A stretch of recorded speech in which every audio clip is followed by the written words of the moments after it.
Boa noite a todas e todos presentes.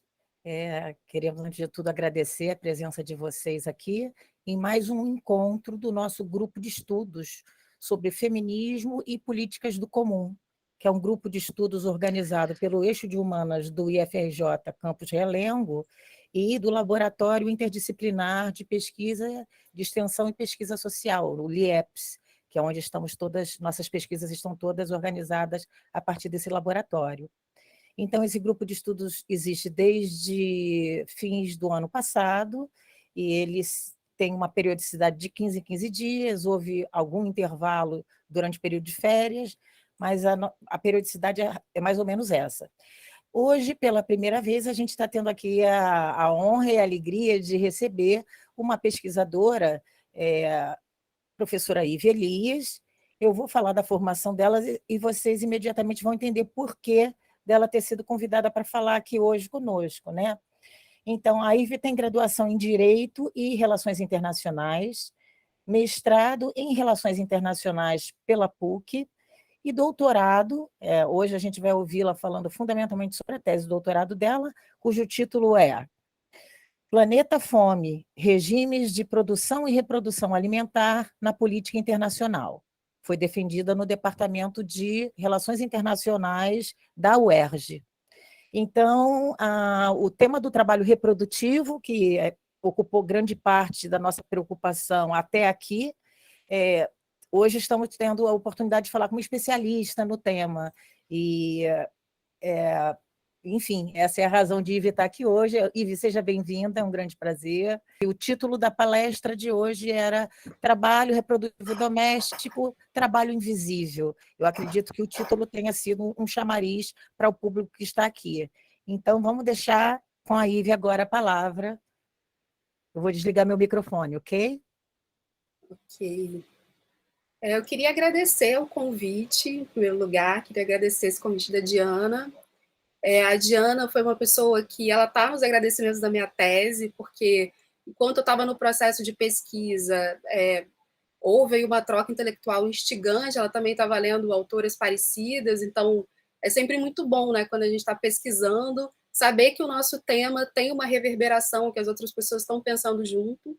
Então, eu agradeço, né, essa oportunidade de voltar aqui, agora apresentar esse trabalho um pouco mais maduro, que, enfim, fruto dessa tese, fruto dessa pesquisa, e também fico muito feliz de saber desse interesse, né? Eu acho que a reprodução social, trabalho doméstico, tem sido temas muito falados nos últimos tempos, inclusive a gente pode notar uma série de traduções de artigos, de livros, que estão inundando aí o mercado editorial brasileiro, que eu acho que reflete esse momento em que a gente fala de reprodução social, mas também um momento em que, né, eu estou de relações internacionais, tem que fazer essa referência, em que a reprodução social se torna uma preocupação no mundo, né? Se a gente for olhar o noticiário, vai perceber guerra da Ucrânia, né? Uma questão de uma crise alimentar que se anuncia com a questão do trigo.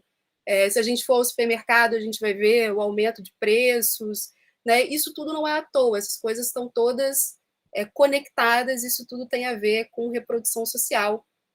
E é isso que eu vou tentar falar um pouco hoje.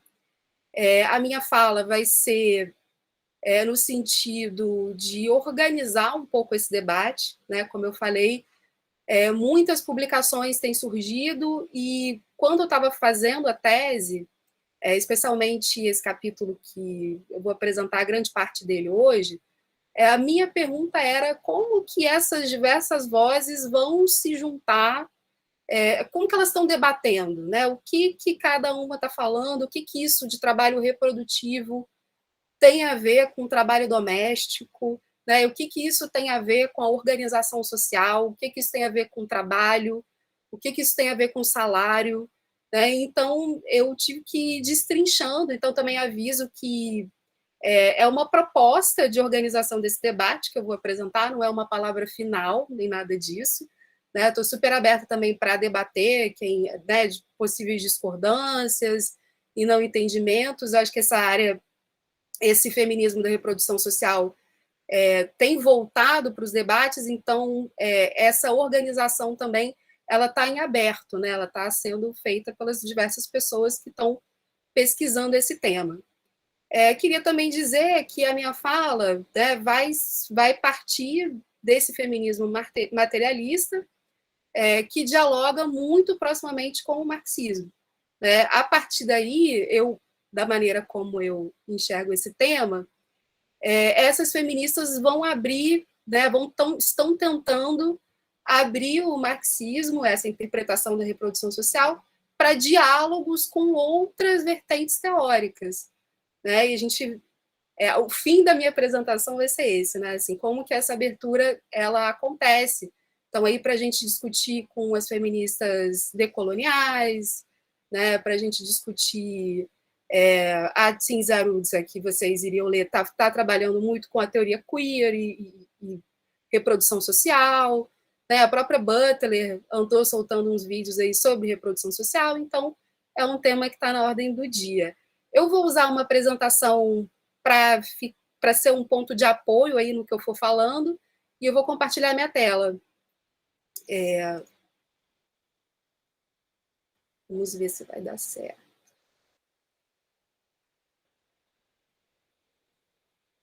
Vocês estão enxergando? Alguém me dá um feedback? Está entrando. Foi. Foi? Bom, então o título da minha fala é esse, né? Trabalho reprodutivo doméstico, um trabalho invisível. E aí a gente vai discutir. Como a Diana falou na minha apresentação, eu acabei de defender a tese lá no programa de pós-graduação em Relações Internacionais da UERJ. Trabalho doméstico e trabalho reprodutivo. Né? Eu vou trabalhar ao longo da minha apresentação com 3 pontos que vão perpassar todas as vertentes que eu vou apresentar. Primeiro, o próprio trabalho doméstico, como essas diferentes vertentes dentro do feminismo vão enxergar esse trabalho doméstico e como, ao longo do tempo, esse trabalho doméstico ele vai se transformar em trabalho reprodutivo, a gente vai ver isso. A questão da opressão das mulheres, ou seja, qual é a relação desse trabalho doméstico com a opressão das mulheres dentro da sociedade, né, como cada vertente vai dar uma resposta para isso. E, por fim, as possibilidades de emancipação a partir disso.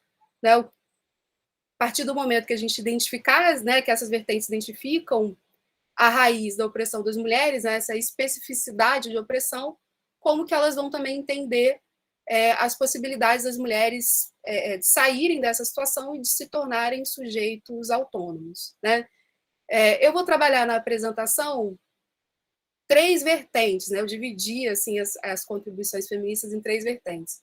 Uma que eu chamei de feminismo igualitário, a outra que eu chamei de feminismo socialista, e, por fim, o feminismo da reprodução social. Né? Então, a gente começa a apresentação com essa questão, com a primeira vertente, que seria o feminismo igualitário.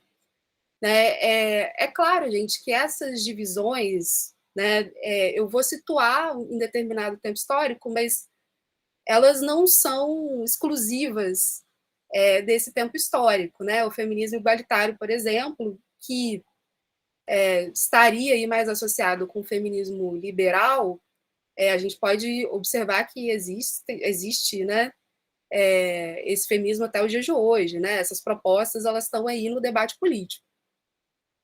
Então, o feminismo igualitário, eu situo que ele surge nesse momento de formação do Estado territorial moderno e da constituição da sociedade burguesa. Né? Nesse momento, a gente observa que a família vai ser colocada como a unidade básica de produção e também de controle social, né? Principalmente da sexualidade. A gente vai observar também que existem uma série de leis discriminatórias, isso estou falando, eu esqueci de fazer essa ressalva, né? Essas divisões e principalmente a literatura que eu trabalho nessas divisões, vem da Europa e dos Estados Unidos, porque né, esse pensamento feminista ele vai se estabelecendo à medida que o próprio capitalismo vai amadurecendo e avançando, né? Bom, então, nesse momento, a gente vai ter também uma série de leis discriminatórias que vão falar sobre herança, casamento, proibição do trabalho das mulheres, né, em diversas ocupações. Então, essas leis, né, e a família sendo colocada como essa unidade básica de produção e controle social, vão fazer com que as mulheres fiquem basicamente encerradas, né, no espaço doméstico, privado, né, essa construção do espaço privado. Sem o marido, sem a família, elas não são sujeito de direito, né?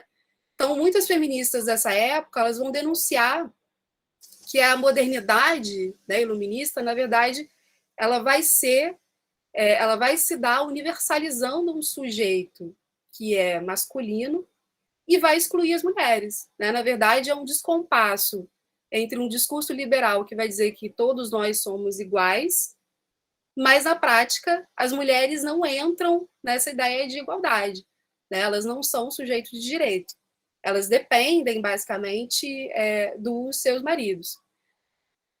Nesse sentido, é que eu falo aí que o contrato social ele está ligado a esse contrato sexual, né? Que é uma proposta dessa autora, da Pateman. É muito comum nesse contexto, né, que as mulheres e as feministas dessa época elas vão equiparar aí a situação das mulheres no espaço privado com a situação da submissão de escravos, porque elas também são privadas da liberdade, de autonomia. Essa frase aí da Mary Astle, que era uma feminista desse momento, ela vai questionar essa ideia do liberalismo, né, que vai falar de uma representatividade no governo, de um contrato social, mas não vai acabar com a figura, né, do marido, do homem, como o grande soberano da casa, né? Então é um descompasso, porque no espaço público a gente vai ter essa ideia liberal, mas a manutenção de um soberano, né, absoluto no espaço doméstico. Essas feministas igualitárias, né, e aí a gente inclui também algumas mais famosas, né, a Mary Wollstonecraft, a Olympe de Gouges, elas vão analisar que as mulheres, né, a solução para as mulheres nesse momento era se adaptar a esse modo racional de gestão da sociedade que está sendo colocado no espaço público, né? Nesse sentido, o trabalho assalariado teria para essas mulheres um potencial libertador. Então, a ideia, né, aí é enxergar esse trabalho doméstico, ao qual as mulheres eram confinadas, como a grande fonte de opressão das mulheres. Então, se as mulheres tivessem, né, educação é uma questão importante aí. Se as mulheres tivessem acesso à educação, né, em treinamento profissional, elas poderiam ocupar esses postos de trabalho assalariado e aí se libertar dessa condição de opressão gerada pelo trabalho doméstico, né? Então, elas apontam também uma falha da sociedade em reconhecer o potencial das mulheres, né? Deixando as mulheres dentro de casa. Apontam também a irracionalidade ou autoritarismo de leis e regras que impediam que as mulheres se firmassem como seres autônomos e produtivos. Bom, a segunda vertente que eu vou identificar é a chamada de feminismo socialista, né? E socialismo aqui no sentido amplo, que é um pensamento que vai se estabelecer a partir do século XIX, quando a gente observa a consolidação do capitalismo e disseminação da forma assalariada de trabalho. E nesse momento, né, a pergunta que surge é qual é o lugar das mulheres, né, nas fábricas ou nos lares. Levando em conta, gente, que a grande maioria das mulheres dessa época, mulheres proletárias, mulheres operárias, elas trabalhavam. nunca deixaram de exercer esses cargos. Né? Existe uma estatística que cerca de 40%, né, da força de trabalho de França e Grã-Bretanha eram compostos de mulheres, né? Principalmente no setor têxtil, que é um setor clássico feminino, na indústria química. Então, as mulheres trabalhavam. Né? O que eu estou chamando a atenção aqui é dessas formas de organização social, porque existe um interesse dessas mulheres trabalharem, mas, ao mesmo tempo, não serem reconhecidas como trabalhadoras, que essa que é a questão. Né? Isso permitia, nesse contexto, que as mulheres trabalhassem e ganhassem muito menos. Né? Então, existia uma precarização, né? Essa conjuntura vai ser uma conjuntura de precarização do trabalho das mulheres. Né? Então, o socialismo utópico, né? Charles Fourier, Robert Owen, todos eles vão reconhecer essa situação de opressão das mulheres, e, para isso, né, a saída desse pensamento vai ser elaborar uma ideia de propriedade comum, né, e de cooperação entre os trabalhadores. Então, a ideia era levar as mulheres para o trabalho fora de casa, né, para os trabalhos produtivos, e socializar as trabalho reprodutivo. Então, essa socialização do trabalho reprodutivo, né, teria a ver com cozinhas coletivas, né, ou seja, sair da organização da família nuclear. Então, é nessa chave que a gente vai observar a articulação do que nessa tradição do feminismo socialista, né, e que vai impactar também no movimento operário, da chamada questão da mulher. Né? O que é essa questão da mulher? Vai ser a chamada luta dualista, né? Separada, pela qual as mulheres, primeiro, vão ter que sair do espaço doméstico, né, para o trabalho, postos de trabalho produtivo, e aí se integrarem à luta de classes para que haja uma emancipação coletiva. Né? Então, a emancipação da mulher, na verdade, né, por essa lógica da questão da mulher, ela é colocada para um futuro. Né? No futuro, quando a gente fizer a revolução, estou simplificando, tá? Mas a ideia é essa.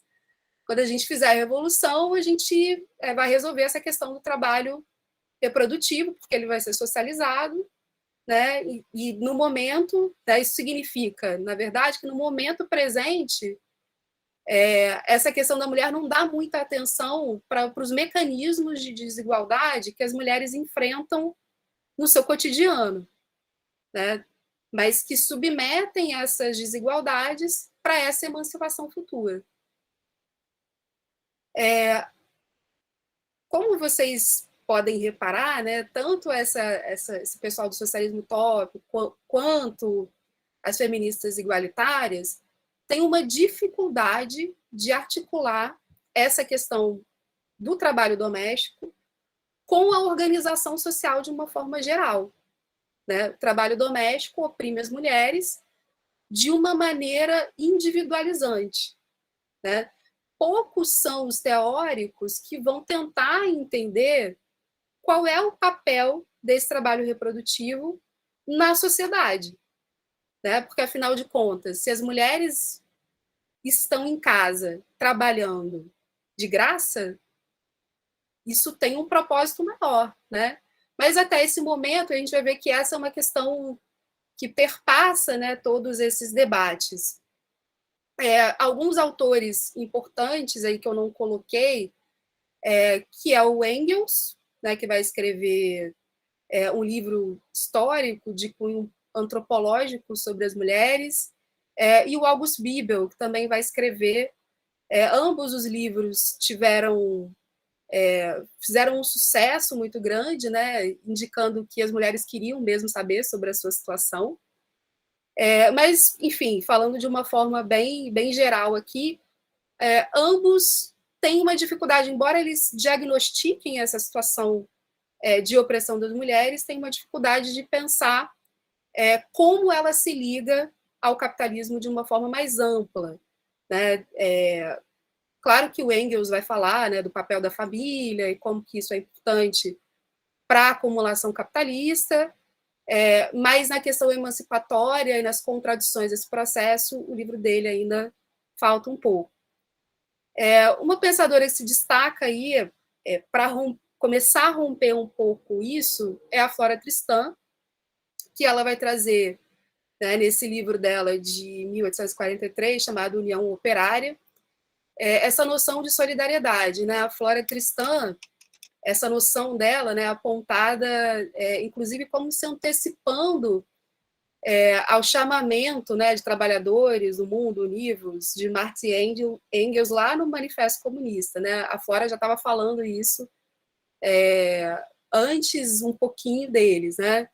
Então, para ela, o capitalismo fragmenta a força de trabalho. Então, esse é um insight muito importante que ela traz para o debate.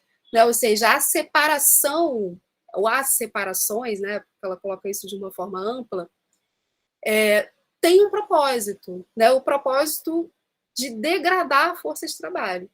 Então, se a gente tem grupos como as mulheres que são desvalorizados ou invisibilizados socialmente, talvez a gente não possa colocar isso como sendo gerado pelo capitalismo, mas sendo reforçado pela lógica capitalista. Né? Por quê?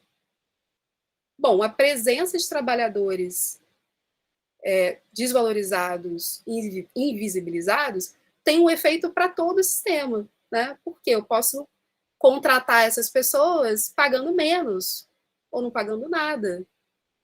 Né? Então, o papel, né, a Flora Tristan vai reconhecer que para superar isso era preciso de uma noção robusta de solidariedade, né, entre todas as pessoas que trabalhavam, inclusive ela faz um chamamento para as mulheres, né, como eu coloco aí, a desigualdade das mulheres estaria relacionada ao aspecto econômico e é usada para aprofundar a exploração de toda a força de trabalho, né, não só das próprias mulheres, né, mas também de uma forma mais ampla. E ela critica também, portanto, a lógica privatista e individualista que o trabalho adquire no capitalismo. Né? Parece que os contratos, né, de trabalho são feitos, claro, são feitos com cada pessoa, mas isso faz com que cada um se preocupe com a sua própria relação de trabalho e perca de vista como essas relações de trabalho estão relacionadas, né, na organização da sociedade. Duas outras autoras que eu queria ressaltar aí também, a Kollontai e a Clara Zetkin, elas também não avançam nessa questão da relação entre o trabalho doméstico e essa relação com o trabalho produtivo de forma mais geral, mas elas avançam, né, em alguns pontos. O principal deles, né, na minha seleção aqui, é que elas reconhecem que a opressão das mulheres varia de acordo com a classe. Né? Então, aí já é uma diferença das feministas igualitárias, né, que vão apontar a opressão do trabalho doméstico, mas Kollontai e Zetkin vão dizer, olha, tudo bem, existe essa opressão, mas essa opressão não é a mesma para todas as mulheres. Né?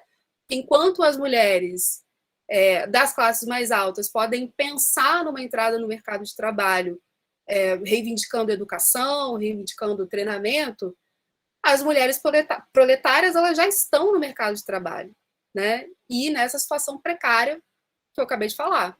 Né? Então, também, né, Kollontai e Zetkin reconhecem que o trabalho que foi apontado como o trabalho assalariado, né, que foi apontado como uma possível emancipação, na verdade, ele não é emancipatório. Né?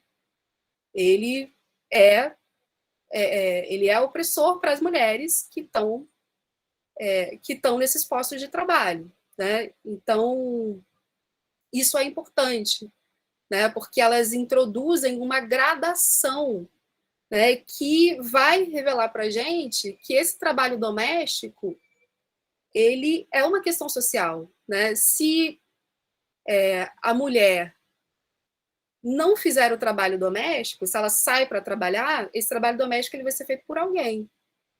Ou se ela precisa trabalhar, né, se ela é proletária e precisa trabalhar, quando ela voltar para casa, ela precisa fazer esse trabalho, né? Então, isso é importante. Deixa eu passar.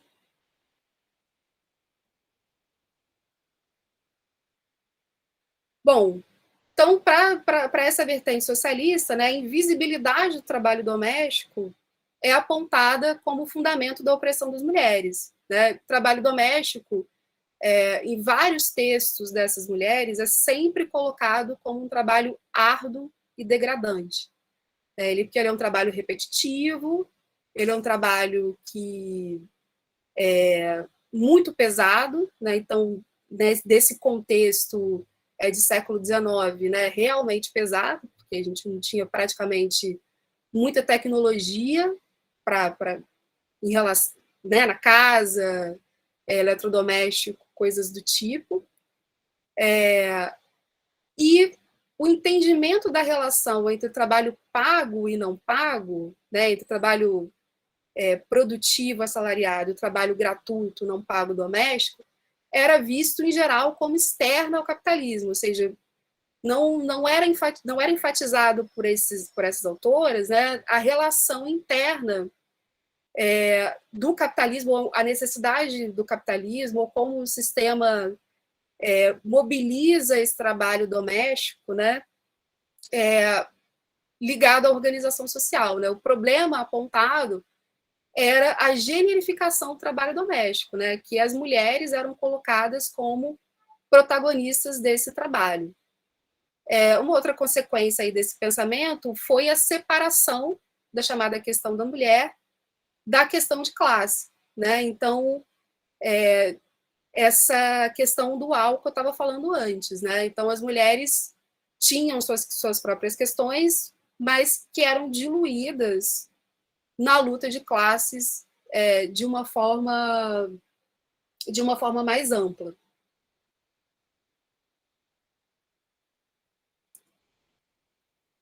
Eu incluí essas feministas que eu chamo de espaço materialistas, porque eu trabalhei com elas na tese, por um motivo do meu argumento, mas elas, né, como a Diana falou que vocês estão interessados no comum, né, como que isso pode se transformar em lutas práticas, né? Essas feministas elas estão mencionadas, se eu não me engano, em algum capítulo da Federici também, lá do Marco Zero da Revolução, e elas se situam ali na transição, né, no começo do final do século XIX, começo do século XX, nos Estados Unidos. E essas mulheres, eu acho muito interessante da gente pensar o seguinte: toda vez que o capitalismo se reorganiza, né, reorganiza as suas formas de acumulação, isso vai ter implicações, né, não só na política econômica, mas também nos papéis de gênero, né, na família, nos papéis de gênero. No final, a gente volta um pouco para esse argumento. E as feministas espaço-materialistas, elas vão estar ali nos Estados Unidos no contexto da transição, de uma urbanização e industrialização muito forte no país. E nesse momento, né, elas percebem, né, nessa reorganização social que estava se estabelecendo ali, elas percebem o seguinte, né, que elas estavam indo para o espaço urbano, e com isso, diversos, né, elas estavam rompendo laços comunitários nos quais elas estavam inseridas, né, e elas vão perceber uma entrada de luta, uma entrada de articulação, que é essa reorganização espacial do trabalho que elas desempenhavam, né, porque elas vão argumentar que elas deveriam ter controle sobre a infraestrutura urbana que estava nascendo ali, né, que era saneamento, fornecimento de água, linhas telegráficas, fornecimento de energia. Por quê? Porque eram elas que estavam, lidando com o trabalho doméstico. Né? Então, eram elas que, né, no argumento que elas estavam fazendo, que deveriam ter o controle, né, desses chamados meios de reprodução, né? Porque todos esses serviços eles estavam se constituindo enquanto serviços públicos, e o que elas queriam era organizar, controlar esses serviços, porque eles estavam diretamente ligados às suas casas, né? Então, bom, historicamente a gente sabe que isso não deu certo, né? Mas elas tiveram propostas ótimas, creches coletivas, cozinhas coletivas, tiveram essa experiência que não foi à frente, né? Porque o que venceu, né, o modelo social que venceu, foi o modelo do subúrbio americano, né? Casas isoladas, unidades familiares isoladas e dependente do fornecimento de serviços, né? Inclusive também dependente do uso de carro, né? Questão rodoviária também veio junto desse momento, né? Uma outra coisa que eu acho interessante, que esse caso ajuda a gente a observar, né? É que o trabalho doméstico, nessa época, ele vai passar por uma grande transformação, que é a seguinte, né? Se está havendo uma urbanização e uma industrialização, maridos vão trabalhar fora de casa, filhos vão para a escola, né? E as mulheres vão ficar ainda mais isoladas dentro do espaço doméstico. Esse movimento veio acompanhado, né, de um boom, né, um crescimento muito grande da tecnologia em relação aos afazeres domésticos, né, aspirador de pó, batedeira, lava-louça, tudo isso. E o paradoxo, né, eu cito essa autora, a Ruth Cohen, é que essa tecnologia, né, embora a tecnologia tenha aumentado, o trabalho das mulheres em casa não aumentou. Pelo contrário, né, o paradoxo foi que esse trabalho aumentou. Né? Então, a tecnologia cresce e, ao invés de diminuir o trabalho doméstico, esse trabalho aumenta. Por quê? Porque a tecnologia ela se preocupou mais em otimizar os trabalhos que eram desempenhados pelos maridos e filhos. Né? Então, o objetivo da tecnologia não foi transformar o trabalho doméstico das mulheres em um trabalho menos pesado. Foi fazer com que as mulheres se tornassem autônomas, mais eficientes nesse trabalho, pudessem desempenhar esse trabalho sozinhas, sem ajuda de filhos, sem ajuda de marido. Né? Então, algumas tarefas como aquecimento do forno doméstico, lavanderia, que era um trabalho pesadíssimo, coleta de lenha, tudo isso foi adaptado tecnologicamente para que a mulher sozinha pudesse fazer essas tarefas, né?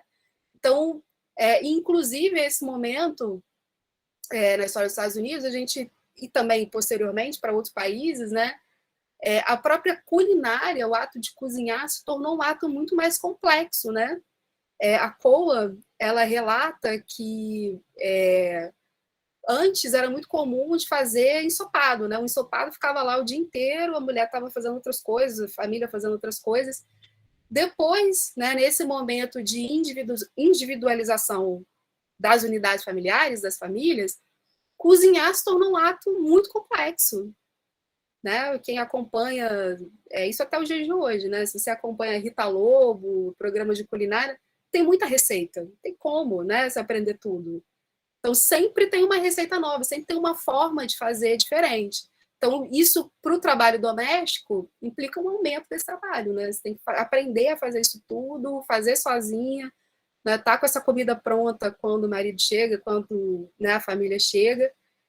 Então, tem esse paradoxo. A lição disso tudo é que o trabalho doméstico e reprodutivo, ele nunca desaparece. Sempre vai ter alguém que tem que fazer esse trabalho, né? Ele se transfere e se reorganiza dentro da sociedade.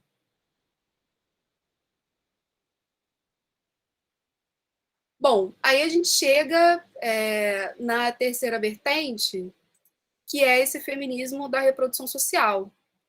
Né? Esse feminismo, ele vai começar, então, com algumas mulheres que vão seguir numa linha de tentar entender a opressão e o trabalho doméstico das mulheres em relação a essa organização mais geral do capitalismo. Né? Eu cito duas autoras, a primeira é a Mary Inman, ela publicou esse livro, na verdade é um panfleto em defesa das mulheres, em 1940. Ela era do Partido Comunista dos Estados Unidos, que depois expulsa ela do partido por causa dessas ideias, né?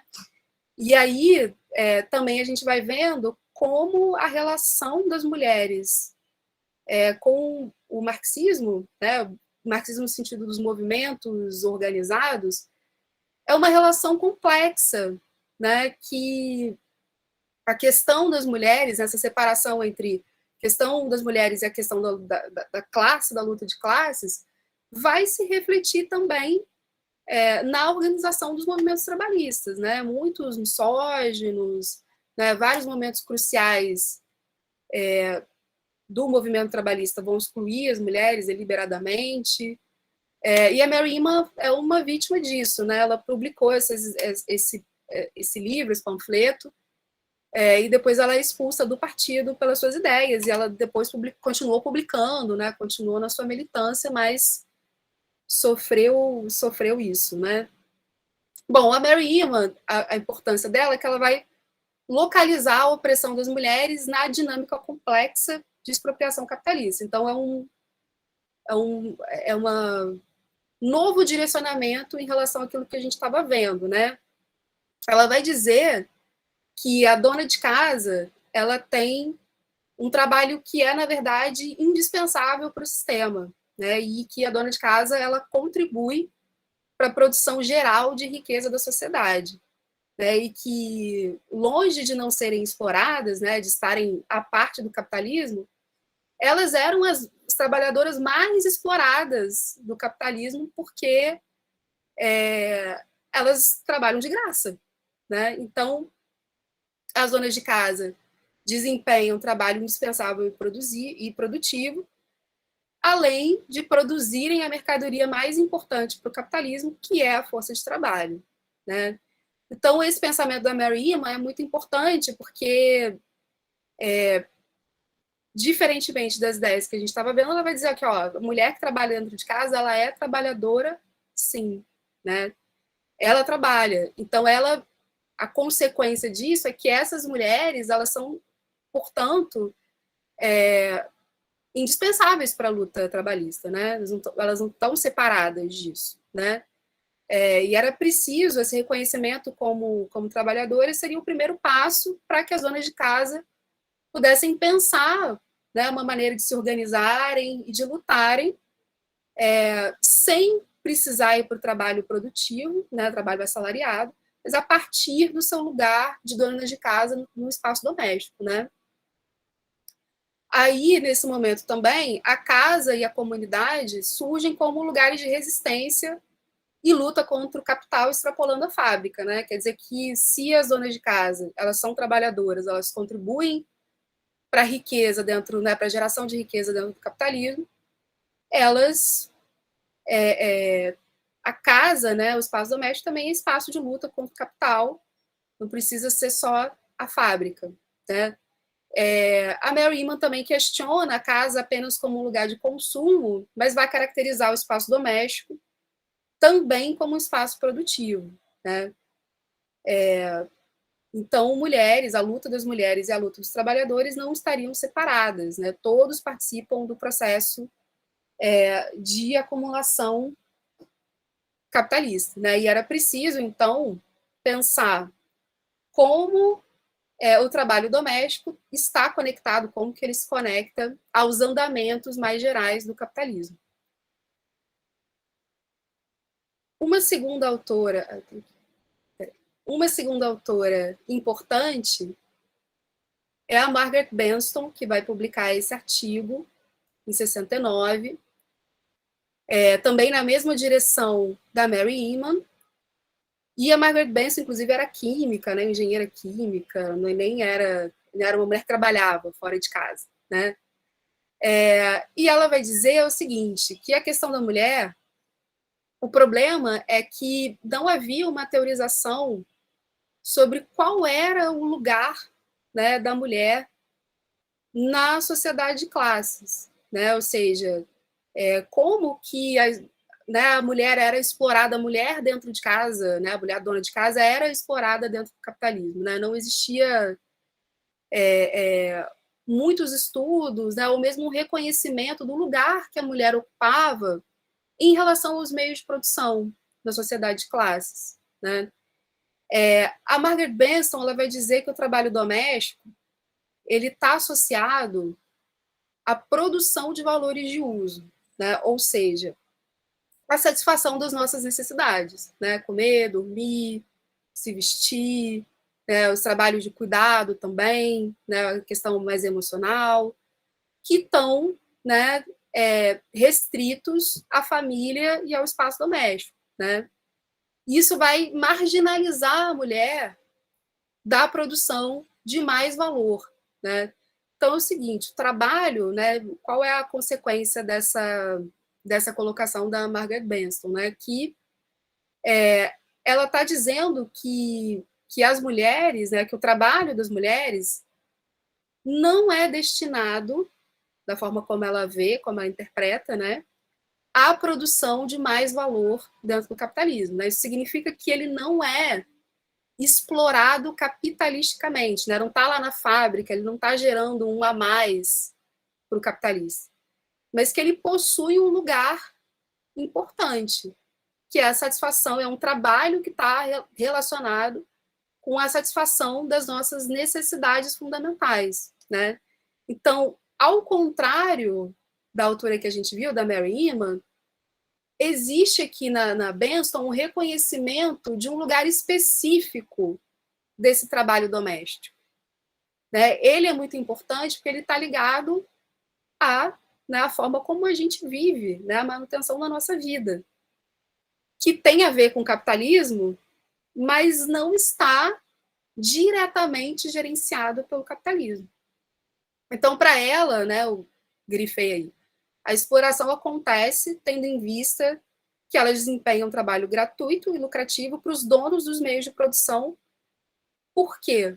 Porque o trabalho reprodutivo baixa os custos de produção, né? Então, isso é importante. Como é que a Benson vai responder a pergunta, né, do como que a dona de casa contribui para o capitalismo?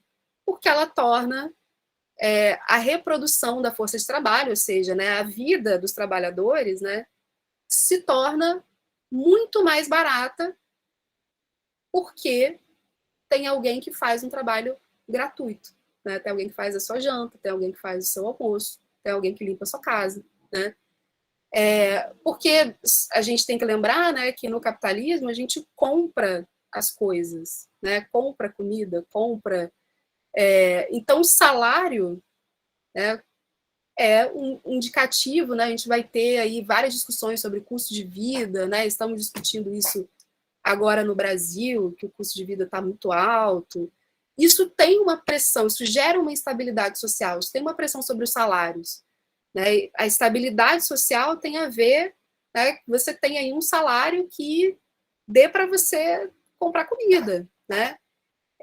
Então, nessa questão da reprodução social, o trabalhador não tem, né, o capitalista, desculpa, ele não tem que pagar pela reprodução do trabalhador, porque quem vai fazer esse trabalho de reprodução são as mulheres, né? Então, isso baixa os custos os custos de reprodução da força de trabalho.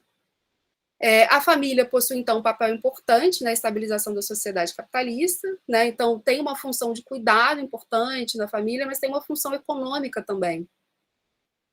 E as mulheres comporiam um exército de reserva de força de trabalho, porque as mulheres, então, são trabalhadoras, têm um caráter duplo, né? Porque elas são protagonistas, elas são responsáveis pelo trabalho doméstico, mas, ao mesmo tempo, elas podem arranjar um trabalho, né? E aí elas atuam como esse exército de reserva que também, como a gente já tinha falado antes, tem o papel de baixar o preço da força de trabalho, né? A opressão das mulheres, então, para Benston, está ligada na exclusão das mulheres da economia monetária capitalista. Por isso, o trabalho assalariado não pode libertar as mulheres, né? Se você trabalhar, não vai mudar em nada o fato de que, socialmente, o trabalho reprodutivo, o trabalho doméstico, é atribuído às mulheres. A Benston avança muito no sentido de elucidar, né, de pensar essa relação estrutural entre o trabalho pago e não pago, né? Ou seja, pensar o trabalho doméstico não só como um trabalho doméstico, mas como um trabalho que está ligado a essa organização social de uma forma mais ampla. Então, o chamado debate sobre o trabalho doméstico, né, vai perguntar, então, essa pergunta aí, como o trabalho doméstico não pago da mulher contribui para o processo de geração de mais valor, ou seja, né, como é que acontece essa exploração social do trabalho doméstico. E qual a base a partir disso, né, qual a base de opressão das mulheres, né? Uma questão importante que vai aparecer aí, principalmente nos anos 60, anos 70, é o feminismo radical, que é uma outra vertente, que vai apresentar o patriarcado como instância de opressão das mulheres, né? E para o feminismo radical, o patriarcado e capitalismo seriam dois sistemas separados. Por que isso é importante, né? Porque o feminismo radical vai apontar que não só o capitalismo se beneficia do trabalho das mulheres, como também os homens. Né? Então, tem uma outra instância aí que perpetua, né? que promove essa opressão das mulheres. Não é só um sistema, questão de classe, a questão do trabalho fora de casa, trabalho assalariado produtivo, essa exclusão das mulheres, mas também o que elas vão colocar, né, como o sistema patriarcal. Então, qual seria essa relação entre patriarcado e o capitalismo? Né? Seriam dois sistemas distintos? A gente tem um sistema de opressão das mulheres que se relaciona com o capitalismo, ou está tudo misturado, né? Está tudo junto? Então, a gente tem duas respostas que se colocam. Né? A primeira é da chamada campanha para o salário doméstico, né, Wages for Housework, que começou na Itália, mas se disseminou internacionalmente com a International Feminist Collective, né, com esse coletivo feminista em vários países. E o Wages for Housework, essa campanha, ela tem uma origem, a concepção dela, no autonomismo italiano, que por sua vez, né, tem uma relação com uma interpretação específica do marxismo, e vai trazer esse conceito de fábrica social. Né? Isso é importante porque elas vão avançar, né, naquele insight de que não existiria uma separação, né, que o desenvolvimento do capitalismo ele avança sobre toda a sociedade, né, que não teria uma separação rígida entre quem está fora da fábrica e quem está dentro da fábrica. Né? Então, essa campanha para o salário doméstico, ela incorpora o patriarcado como esfera de exercício de poder sobre as mulheres. Né? Mas, para elas, patriarcado e capitalismo não seriam esferas separadas, né? Seriam esferas juntas. Então, a Diana falou que vocês leram a Federici, e o Marco Zero da Revolução tem vários textos que a Federici publicou lá em 75, né, nesse contexto da campanha para os salários, para o trabalho doméstico, né, e aí falando, né, que a família não é um resquício pré-capitalista, mas é uma criação do capitalismo, e que não é amor, né, uma frase famosa dela, é trabalho não pago, porque elas estão preocupadas aí em justamente apontar, né, e caracterizar o trabalho doméstico como trabalho, fazer com que isso fosse reconhecido pela sociedade também.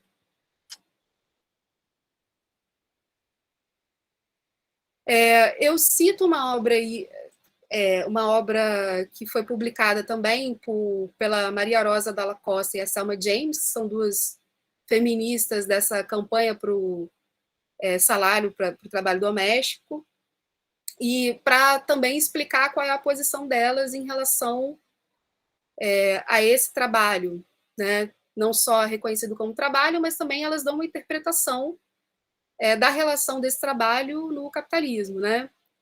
E aí é interessante, né? Que a gente, elas vão se posicionar afirmando que o trabalho doméstico produz não apenas valores de uso, como a Benção estava colocando, ou seja, o trabalho doméstico não apenas está satisfazendo as necessidades da família, né, dos trabalhadores, mas, isso é importante, o trabalho doméstico ele pode ser considerado como um trabalho produtivo porque ele produz a força de trabalho, né?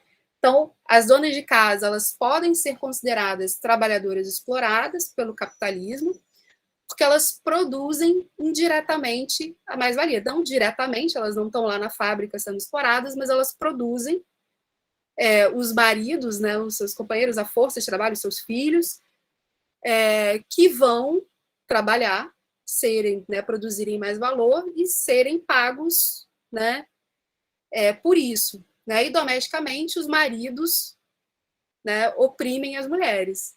Então, são duas opressões que elas sofrem, né? Elas trabalham de graça para produzir a força de trabalho e elas também são oprimidas aí pelos próprios, também exploradas, na verdade, pelos maridos. Para essas autoras, né, é importante revelar o caráter produtivo do trabalho doméstico, né? E elas propõem duas estratégias, né? Primeiro, socializar a luta das donas de casa, então também elas colocam que as donas de casa não têm que sair de casa, não têm que necessariamente ocupar postos de trabalho assalariado, elas são trabalhadoras já dentro de casa, fazendo trabalho doméstico. E a segunda, né, seria a rejeição alternativa de buscar assumir postos de trabalho assalariado, né? Porque isso para elas não seria solução nenhuma, seria trocar uma exploração pela outra.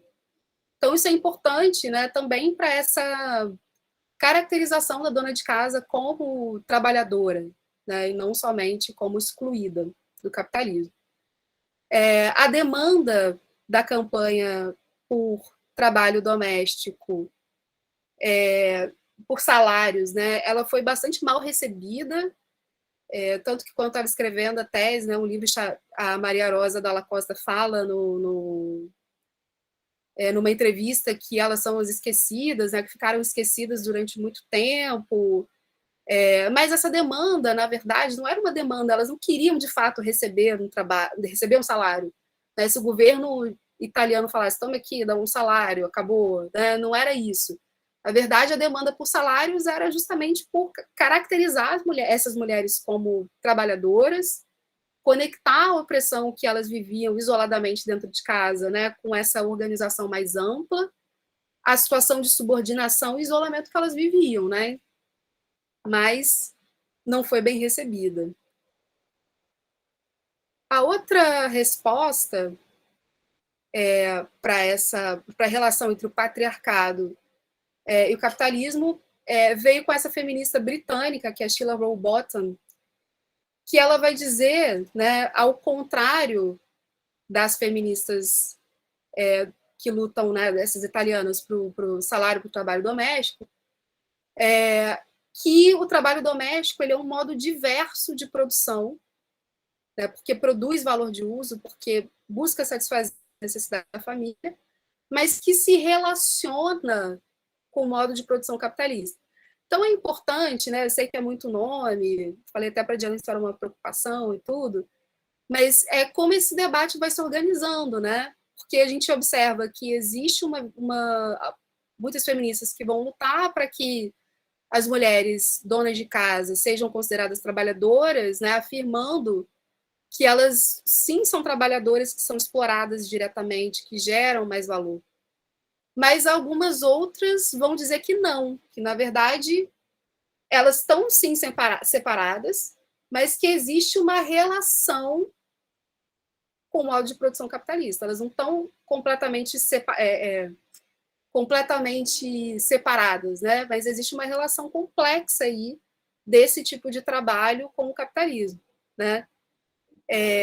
Então, para Roll Bottom, as mulheres têm uma posição singular, né? Que elas estão ao mesmo tempo dentro, elas estariam, né? Dentro e fora das relações capitalistas, né? Por estarem fora, elas poderiam pensar em mais alternativas, né? Mais conexões de luta, e também como elas estão dentro, elas também fazem parte da luta de classes.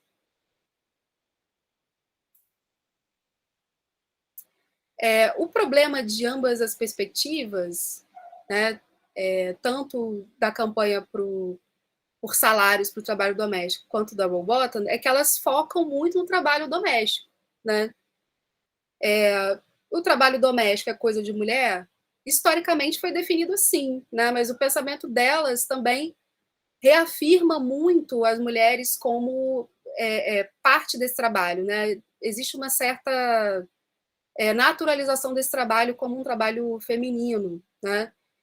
E também uma certa essencialização, ou seja, elas tomam o patriarcado como um bloco, né, que realiza uma opressão sem se preocupar, né, que essas relações de gênero são dinâmicas, né, são históricas, são contextuais, dependem de uma série de fatores. Nos anos 70, a gente vai observar que esses debates, né, entre qual status a mulher doméstica trabalhadora, como é que é isso, vai dar lugar a um afastamento entre o feminismo e o marxismo, né, o divórcio. Depois vocês vão saber mais disso lá com o texto da Cindy Zaruza. A resposta de muitas feministas para esse divórcio, aliás, esse divórcio acontece porque também, como eu tinha falado, na prática, né, muitos movimentos marxistas, a grande maioria não consegue incorporar as mulheres dentro da sua militância, né? Então, a resposta das mulheres vai ser de tentar se afastar, tentar botar uma distância com o marxismo, né? Aliás, isso é muito presente até em várias vertentes do feminismo hoje, né? Eu não quero saber de marxismo, bota uma separação. Uma das respostas mais comuns dessa época foi a chamada teoria dos sistemas duplos. O que é isso? Né? Eu tenho o patriarcado, que é um sistema que funciona em si mesmo, distinto do capitalismo, que é outro sistema que funciona em si mesmo. Né? Então, esses sistemas são separados, têm funcionamentos próprios e, às vezes, se tocam, às vezes tem uma interseção entre essas duas coisas.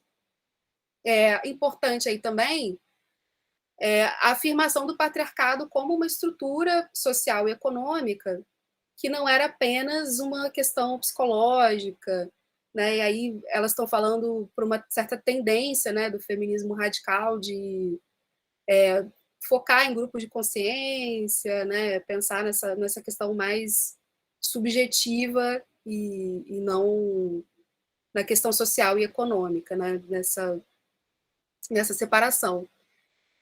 Então, se patriarcado e capitalismo são dois sistemas distintos, né, a opressão da mulher estaria no estudo do sistema patriarcal.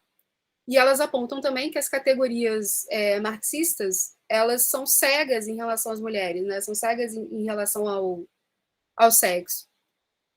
Bom, isso é um problema, né? Isso vai gerar um esfriamento, né, da produção marxista nesse período, anos 80, feminista. E, na verdade, a gente pode pensar o seguinte, né? Se patriarcado e capitalismo são dois sistemas separados, eles estão... se o marxismo ignora gênero, né, se a gente concebe que são dois sistemas separados, a gente permite que o marxismo continue cego ao gênero, né? Segue sem precisar responder a como as mulheres se encaixam dentro desse sistema, né?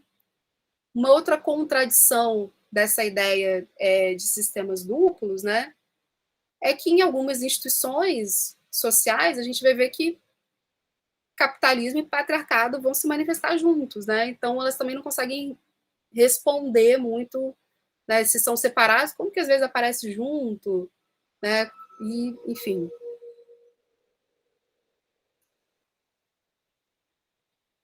O que vai ser fundamental aí para mudar esse cenário é a crítica do feminismo negro e antirracista, né, que as várias feministas contemporâneas da reprodução social vão vão apontar que o feminismo negro e antirracista tem um papel fundamental, né, para mudar muitas questões, muitas posturas de análise em relação ao trabalho doméstico, né? O feminismo negro e antirracista vai introduzir uma complexidade para como esse trabalho é considerado, né? Por quê? Porque para as mulheres negras, elas eram, né, as mulheres mais exploradas desse sistema, né? Inclusive, quando muitas mulheres estavam lá pensando que arranjar um trabalho assalariado era emancipatório, trabalho de casa, em geral, ia para as mulheres negras, né? Então, elas mudam essa perspectiva para dizer, olha, a gente sempre trabalhou, né? A família para a gente nem sempre tem um significado opressor, pode ter, família para a gente, né, apresenta aí um laço de comunidade, né? Então elas introduzem uma maior complexidade para essas análises. Isso acaba revelando também que a questão racial, né, a racialidade, ela é parte, né, sempre integrou aí a negociação das mulheres com o trabalho reprodutivo, né? E que essa negociação não é só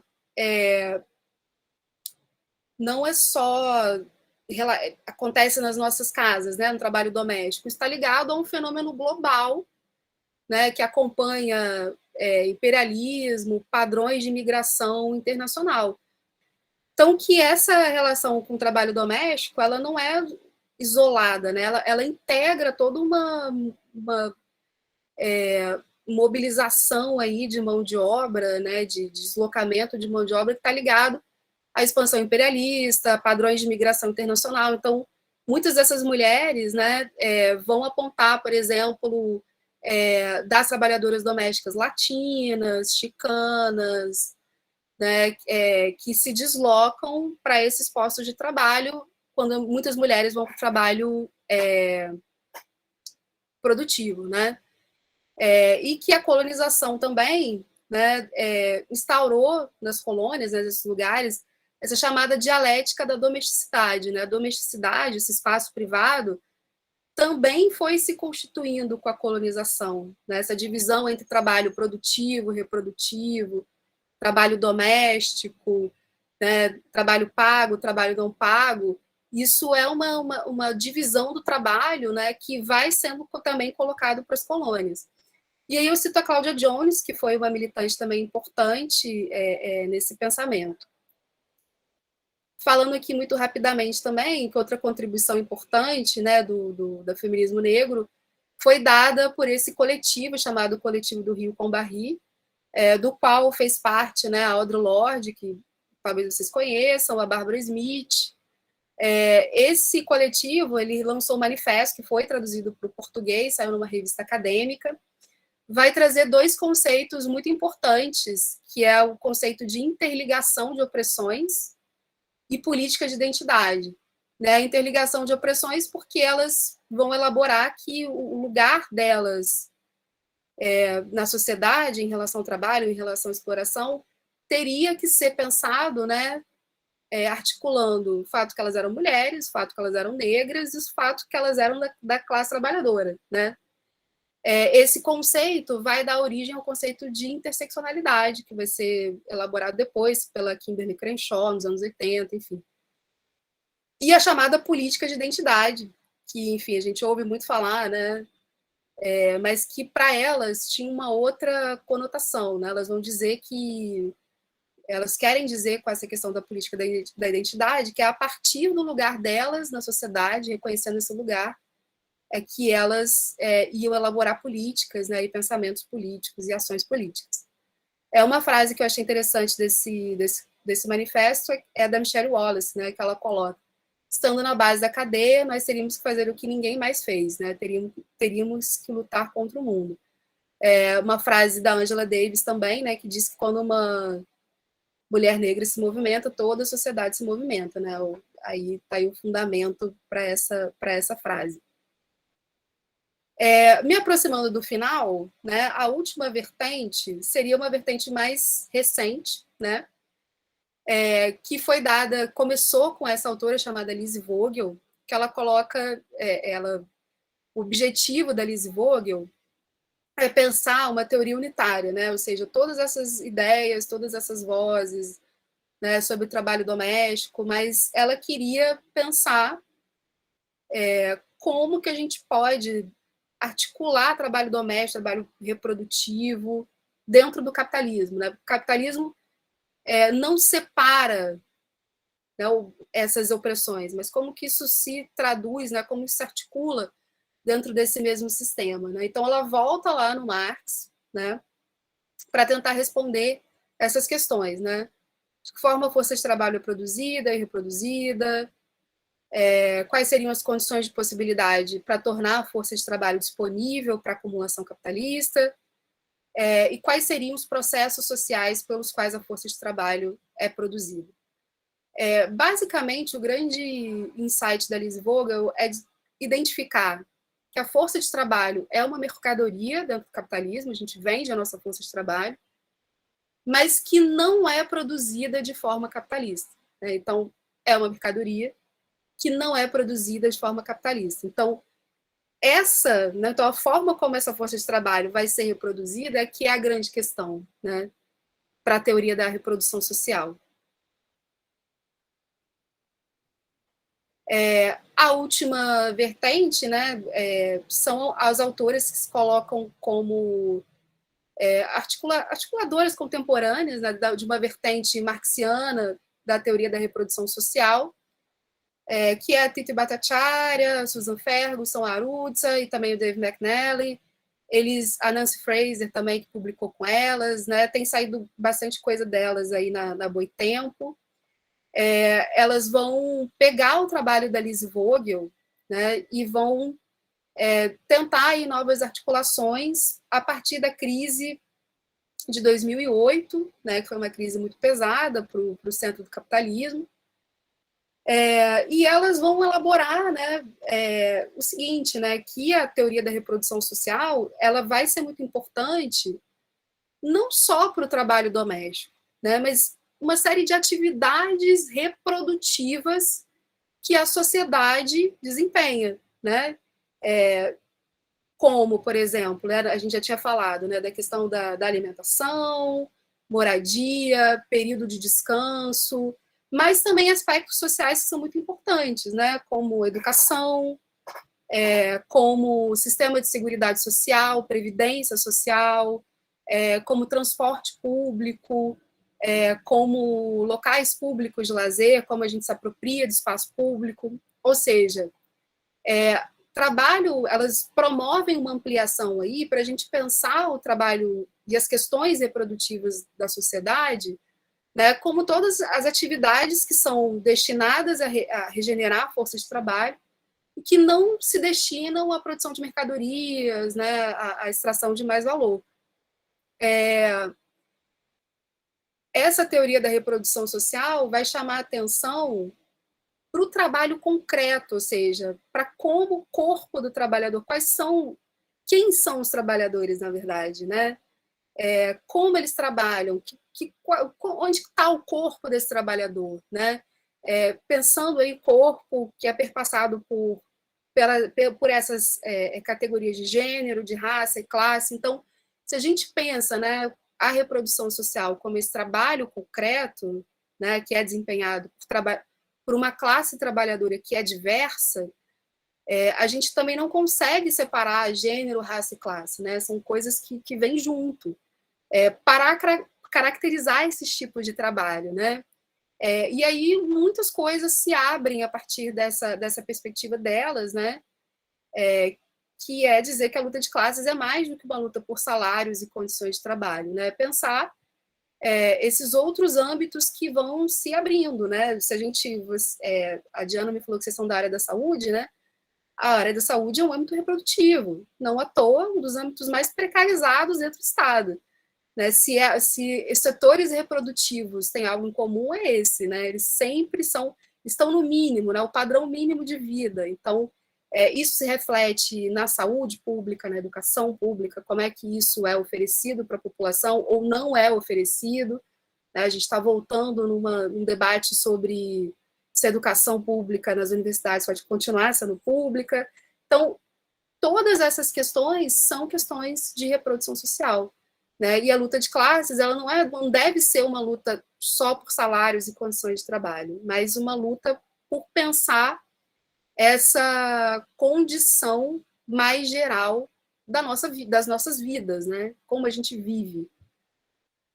E eu acho que é isso, né? Eu botei aqui só um resumo, né? 2 respostas da relação trabalho reprodutivo com o capitalismo, que ele é explorado diretamente, considerado trabalho produtivo, que é a resposta da Silvia Federici, da Maria Mies, ou ele é explorado indiretamente no chamado trabalho reprodutivo, que está conectado, mas é diferente de outros trabalhos.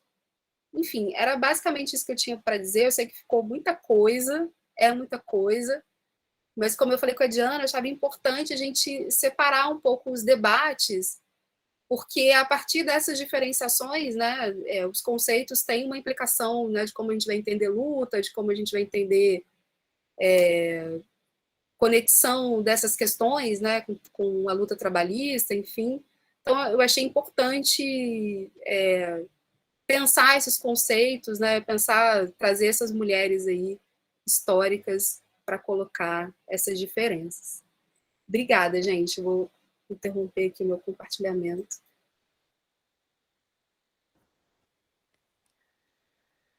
Poxa, Ive, que fantástico, né? Porque você traçou um quadro super amplo, tanto conceitual quanto de literatura sobre o tema, né?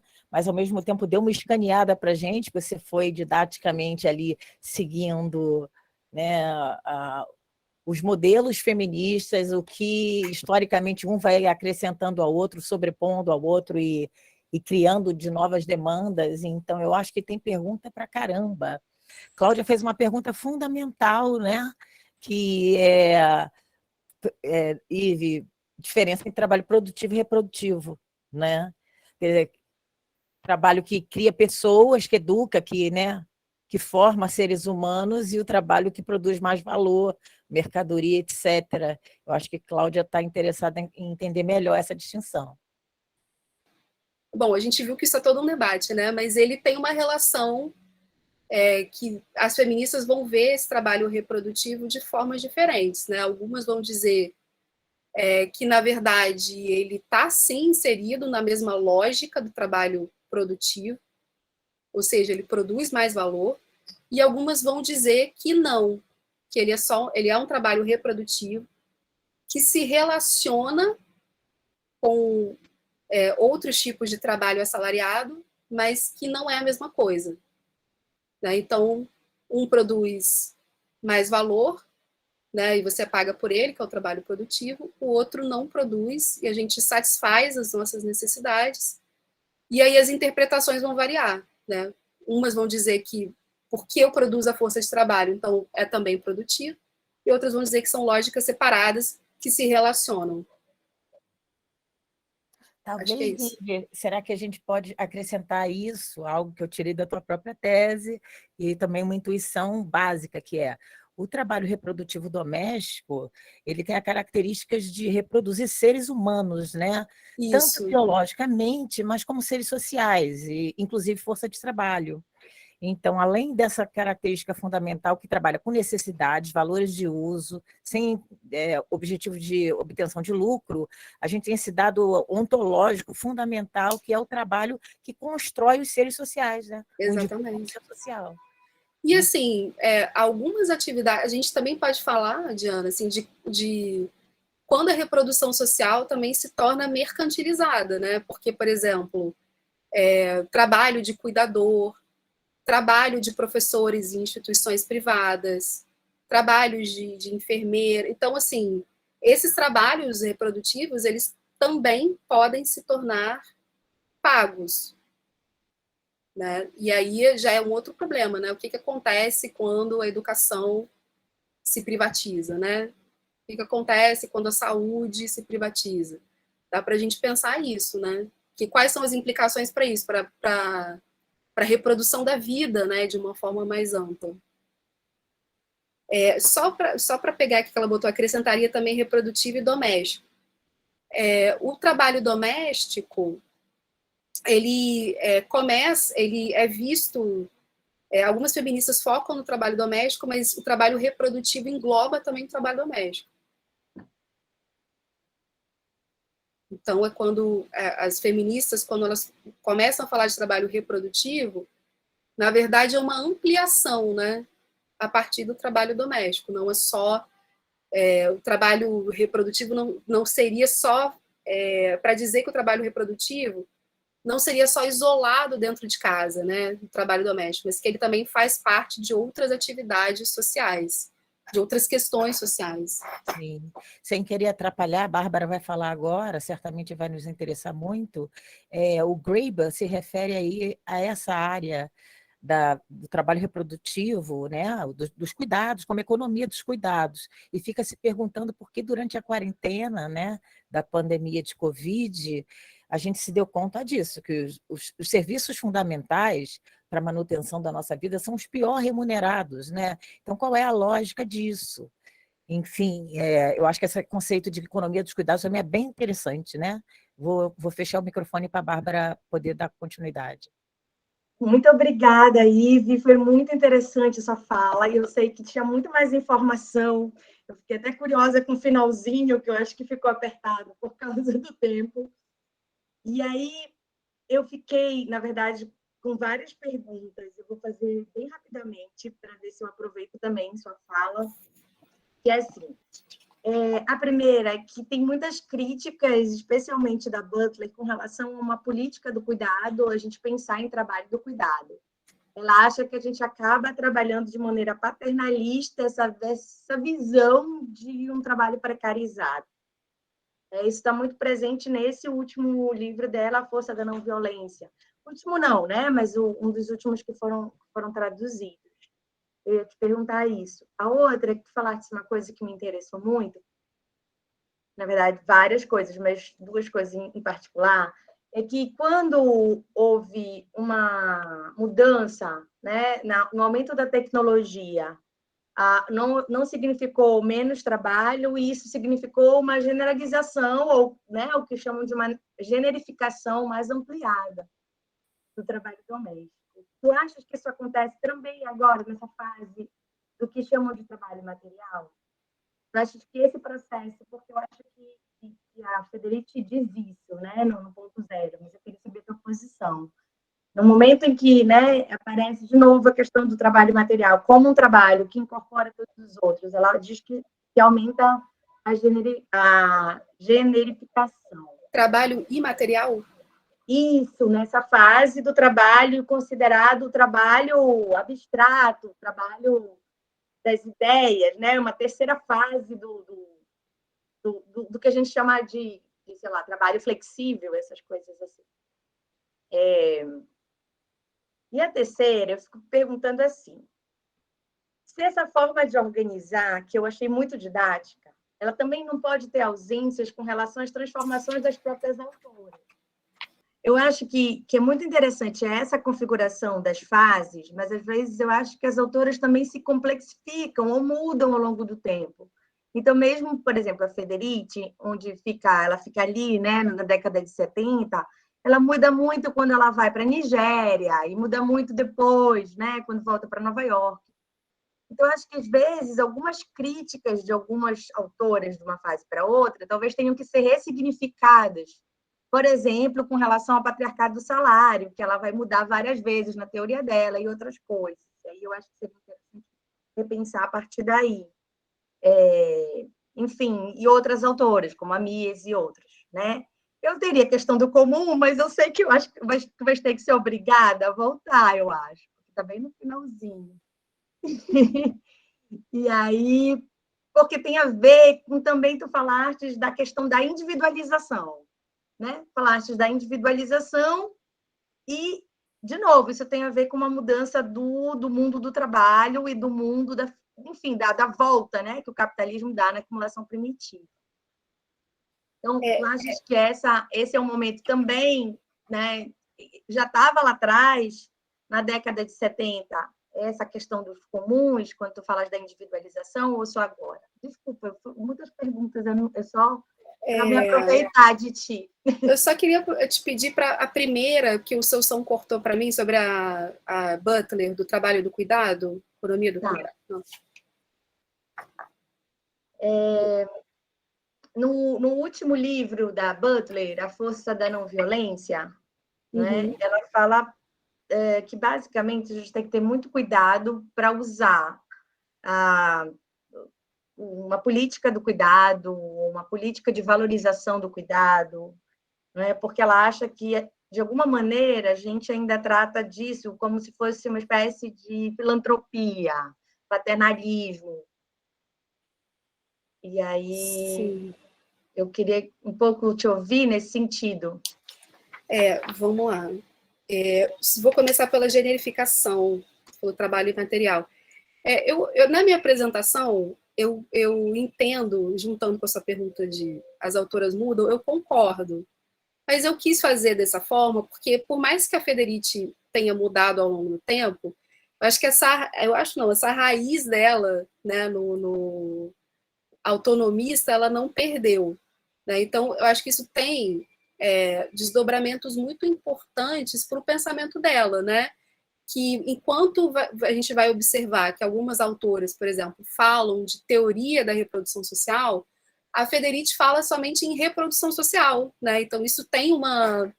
Por quê? Porque ela não enxerga a separação, né, em trabalho produtivo e reprodutivo. Ela enxerga como se a sociedade inteira contribuísse para estivesse, né, aí se relacionando com o capitalismo. Então isso é importante, né? Assim, ela muda, mas esse ponto ela não muda. Tanto que a Federici, né, ela descasca o Marx aí por causa disso. E isso tem a ver também com como ela entende o comum, né?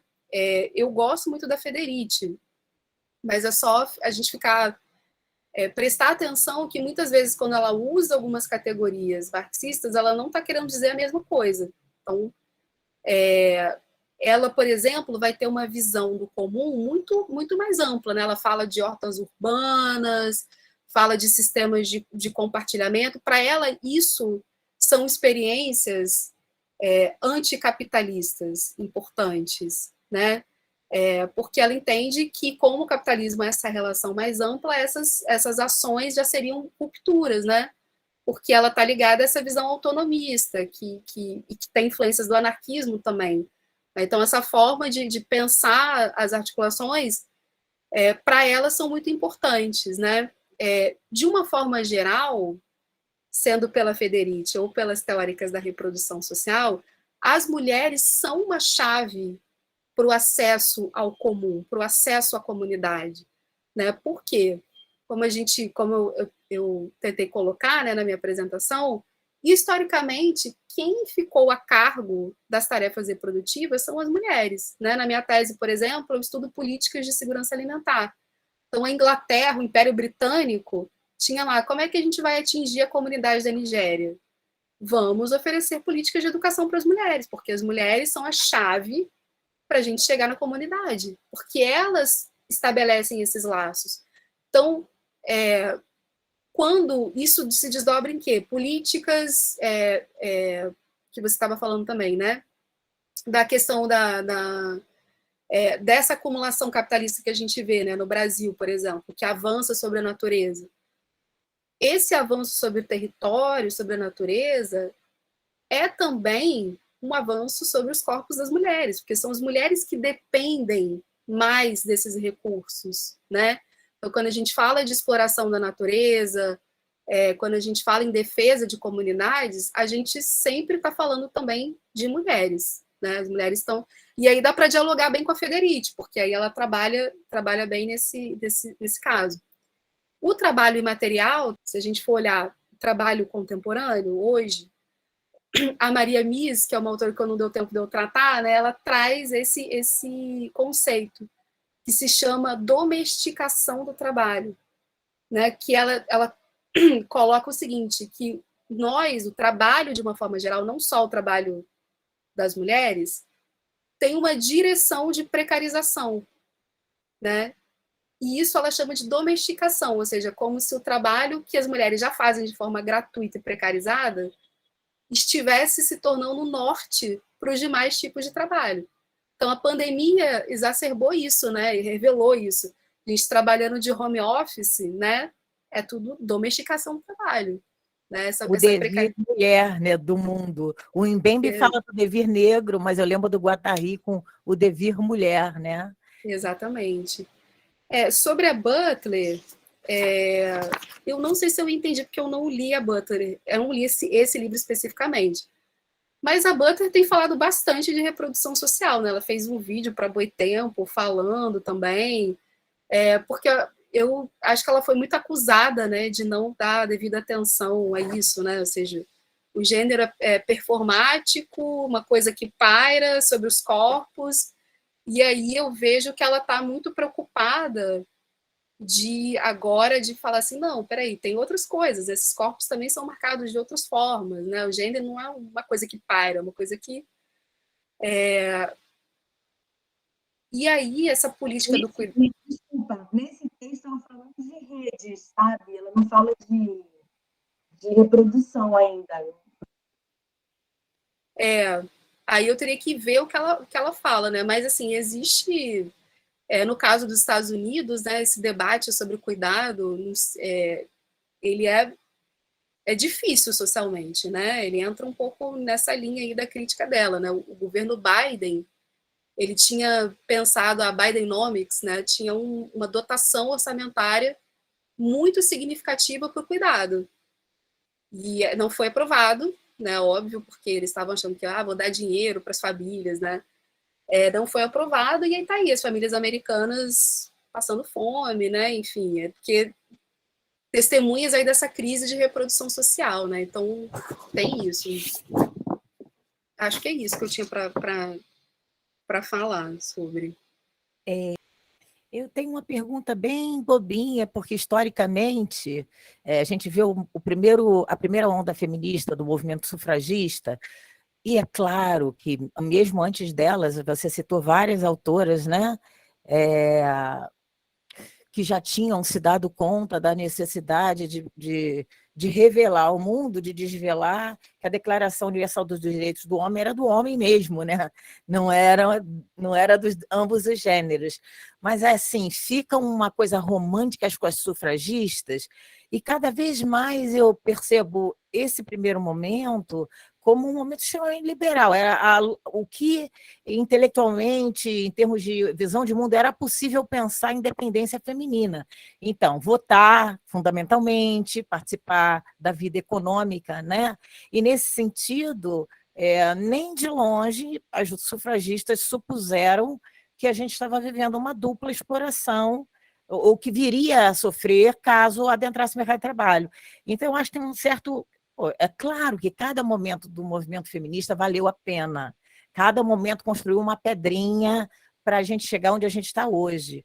Mas eu acho que, então, eu não sei se eu estou errada, a partir de um determinado momento, começo a olhar as sufragistas como um feminismo liberal, né? Aquele que se atém às regras, à legislação, a um conceito abstrato de cidadania e, efetivamente, não mete o dedo na ferida da diferença de gênero, né? Então, não é propriamente uma pergunta, né? Era mais uma observação para perguntar se você acha que eu estou muito, assim, estou julgando demais as sufragistas, porque, claro que tiveram seu papel, mas ficaram muito longe de identificar onde a gente realmente estava sendo sequestrada para dentro do lar, né? Tornada um ser expropriado do seu próprio valor, porque existindo para prover valor e vida aos outros, né? A Nairan perguntou se, então, a reprodução do ponto de vista biológico dentro da família é um trabalho reprodutivo, não tem como negar, né? A coisa da barriga de aluguel é uma coisa tão recente desse ponto de vista, e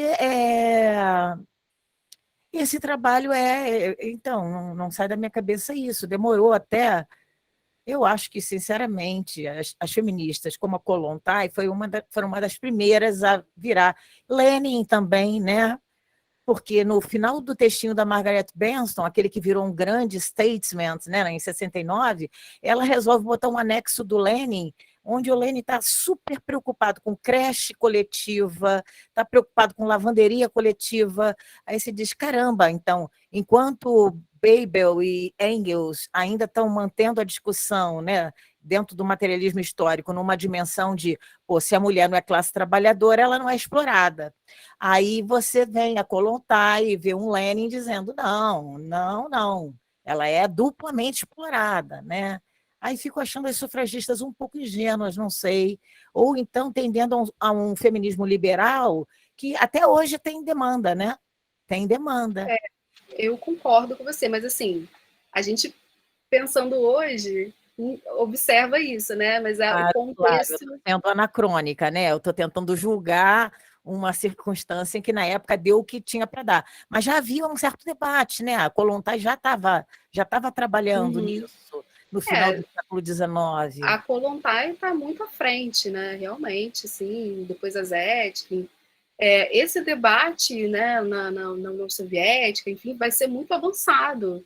Eles vão criar, né, tem um departamento na União Soviética específico para as mulheres.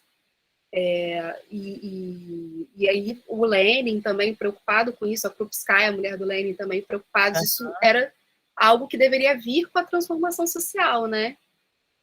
Mas aí as sufragistas, sim, elas acreditavam que ao terem direitos políticos isso mudaria, né? A situação delas, o que não se... Uma demanda, de certa forma, um pouco burguesa, liberal, assim, não que é ilegítima, porque, enfim, a gente fala mal da Declaração Universal dos Direitos do Homem, não pela declaração em si, mas como Marx falou, porque ela era um arremedo né, de identificação do que era a cidadania. Não era, né, nem todo mundo é igual perante a lei, vamos botar o pé no chão. Então, é um passo necessário. Claro que o reconhecimento legal é um passo necessário, sem o qual a gente não anda. Estou falando ideologicamente, talvez uma certa ingenuidade pela origem de classe, né? Embora Kollontai é filha de aristocratas, né? O engraçado é que ela rompe com essa origem familiar e debanda para ir tentar organizar mulheres mundo afora, quando ela vai, se não me engano, conhecer uma fábrica têxtil, e ficou assim, se acabou, né, enquanto emocional. Eu disse, como assim que eu estou vivendo nababescamente e essas mulheres estão vivendo desse jeito, a classe trabalhadora vive desse jeito? Meio, sei lá, ela se despojou da origem familiar e resolveu tomar a vida da luta política. Então, também tem essa origem aristocrática da Kollontai, mas eu acho que ela vai se transforma em outra coisa, né? É uma figura em si, a Kollontai, né?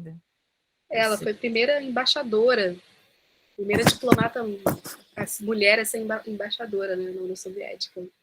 Sim, parece que ela só parou de fazer críticas internas ao regime no stalinismo, quando ela decidiu, olha, não vou mais comprar essa briga, né? Não quero morrer. Aquela coletânea, eu não vou mais, não tem mais como, não tem como caminhar aqui dentro. Mas, nossa, as transformações que ela propõe em termos de transformação da vida psíquica, sexual e moral, né? Que a relação entre gêneros e a divisão do trabalho, o sexo e o trabalho na divisão doméstica estão completamente interligados. O pessoal tendeu a uma leitura moralista, né? Meio boba, de que ela estava tendendo à defesa do amor livre, que na época eu posso imaginar que era uma grande ofensa, mas, na verdade, ela estava tentando juntar a ideia de que passa por aquela premissa de que o pessoal é político, não tem como Sim. tentar dividir gênero e achar que isso não tem um envolvimento para além do emocional, né? Desculpa se eu me alonguei. Diana, a gente tem uma pergunta no chat. O que contribuiria mais para a invisibilidade desse trabalho? O fato dele ser trabalho reprodutivo? O fato dele ser praticado no âmbito doméstico? Ou ao fato dele ser desempenhado por mulheres, na sua maioria por mulheres? É a Lorena Pedequim que fez a pergunta. Ótima pergunta. O que contribui para a invisibilidade desse trabalho no capitalismo é o fato dele ser, a combinação, vamos lá, reprodutivo, e também o fato de que socialmente a reprodução social, ela, né, a forma como a gente vive, não é uma questão, parece uma questão individual, então tem uma aparência de questão individual, então como você vive, mas na verdade é uma questão mais ampla, né? Ou seja, salário mínimo, né? Questões assim, elas indicam que reprodução social é uma questão coletiva. Então, sistemicamente, existe uma tendência a tornar essa reprodução o mais barata possível, né? Porque no capitalismo, se a gente compra, né, a nossa forma de viver tem a ver com quanto a gente ganha, né? Se o trabalho reprodutivo fosse pago, a gente teria que ganhar muito mais, né? Então, o que acontece? Existe uma combinação da opressão das mulheres no capitalismo, porque elas historicamente fazem, né, ficaram aí protagonistas desse trabalho no âmbito doméstico, fazendo esse trabalho de graça. Na minha pesquisa de doutorado, eu peguei um relatório da FAO, que é a Organização da ONU para Alimentação e Agricultura, e eles estimaram que se o trabalho doméstico, o trabalho reprodutivo na Índia fosse pago, a Índia precisaria arrecadar 182% a mais da quantidade de impostos que eles arrecadam. Ou seja, a conta não fecha, né? Esse é um trabalho impagável. Não tem como. Assim, a Angela Davis diz que esse é o segredo mais bem guardado do capitalismo. Como pagar o trabalho reprodutivo. Porque, socialmente, ele é mantido um trabalho desvalorizado e invisível, para que a gente naturalize esse trabalho. Né? Então, trabalho reprodutivo são coisas que você faz para viver. Né? Dificilmente a gente encara como um trabalho, né? Então, essa invisibilidade vem dessa questão social, né, para transformar esse trabalho em gratuito, no mais barato possível e desempenhado por trabalhadores desvalorizados socialmente. Então, quando a gente olha quem desempenha esse trabalho, até mesmo no setor privado, são sua maioria de trabalhadores mulheres e racializados, né? Então, isso contribui para que ele seja também um trabalho, mesmo quando ele é pago, um trabalho desvalorizado socialmente, né? Então, seria um tipo de escravidão. A escravidão é uma das formas de repor o trabalho reprodutivo, de repor a força de trabalho. É bem próximo da escravidão, mas não é completamente escravidão, porque a escravidão também não é interessante para o capitalismo, né? Porque a gente precisa consumir, né? Mas não à toa, quando a gente está vivendo numa situação de crise, que tem pipocado uma série de casos aí de trabalho escravo, né, no noticiário. Porque tem a ver, sim, quanto maior a crise, ou quanto mais as empresas querem cortar custos, elas vão procurar trabalho escravo lá na África, na Ásia, porque isso corta custos. Só que o trabalho escravo, ele não pode ser o trabalho da maioria das pessoas, porque as pessoas precisam consumir, precisam ter um salário. Mas, em termos, está muito perto. Poxa, não tenho como agradecer, né? Não tenho, né? O máximo que eu fale. Bom, como a gente vai continuar trabalhando juntos, eu vou ter como agradecer mais adiante também. Enfim, foi um grande aprendizado e espero que a gente dê continuidade a esse processo num projeto futuro, né? Que a gente já está encaminhando para acontecer. Nossa, Então, eu que agradeço, foi muito importante esse debate, interesse. Desculpa se o debate ficou muitos nomes, assim, mas foi só uma opção para organizar e tudo. Mas eu acho que a minha intenção foi dar uma ferramenta para vocês analisarem aí as autoras, entenderem um pouco mais o que está realmente em debate, né, quando a gente fala de trabalho reprodutivo, mas foi ótimo, obrigada pelas perguntas, foi lindo, obrigada. Agradeço demais o convite, e o interesse, enfim, a troca.